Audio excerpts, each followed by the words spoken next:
కలియుగ ప్రత్యక్ష దైవం శ్రీ వెంకటేశ్వర స్వామివారి సాలకట్ల బ్రహ్మోత్సవాలను అంగరంగ వైభవంగా నిర్వహిస్తామని, పరటాసి మాసం కూడా వస్తున్నందువల్ల భక్తుల రద్దీ అత్యధికంగా ఉంటుందని టీటీడీఓ శ్యామలారావు తెలిపారు. అన్ని విభాగాల అధికారులు జిల్లా యంత్రాంగంతో సమన్వయం చేసుకుని భక్తులకు ఎలాంటి ఇబ్బందులు ఎదురుకాకుండా చూడాలని అధికారులను ఆదేశించారు.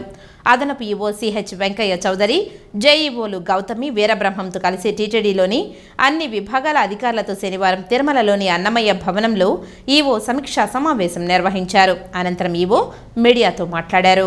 శ్రీవారి సాలకట్ల బ్రహ్మోత్సవాలు అక్టోబర్ 4 నుంచి 12 దాకా జరుగుతాయి. అలాగే ఉదయం 8 నుంచి 10 గంటల దాకా, అలాగే రాత్రి 7 నుంచి 9 గంటల వరకు వాహన సేవలు జరుగుతాయి. అక్టోబర్ 8వ తారీఖున గరుడ వాహన సేవ సాయంత్రం 6:30 గంటలకి జరుగుతుంది. అక్టోబర్ 4వ తేదీన సాయంత్రం రాష్ట్ర ముఖ్యమంత్రి వర్యులు రాష్ట్ర ప్రభుత్వం తరఫున స్వామివారికి పట్టు వస్త్రాలు సమర్పిస్తారు. అనంతరం పెద్ద శేషవాహన సేవలో పాల్గొంటారు.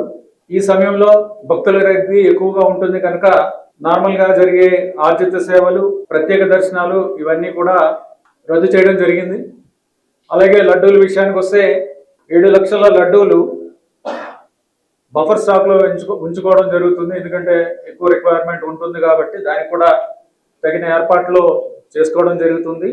అలాగే భద్రతకు సంబంధించి టీటీడీ విజిలెన్స్ అండ్ సెక్యూరిటీ విభాగం, అలాగే డిస్ట్రిక్ట్ అడ్మినిస్ట్రేషన్, డిస్ట్రిక్ట్ పోలీసు అందరితో కూడా కోఆర్డినేట్ చేసుకుని ఈ భద్రతా ఏర్పాట్లు కూడా కరెక్ట్గా జరిగేలాగా ఏర్పాట్లు కోఆర్డినేట్ చేసుకుంటున్నాము.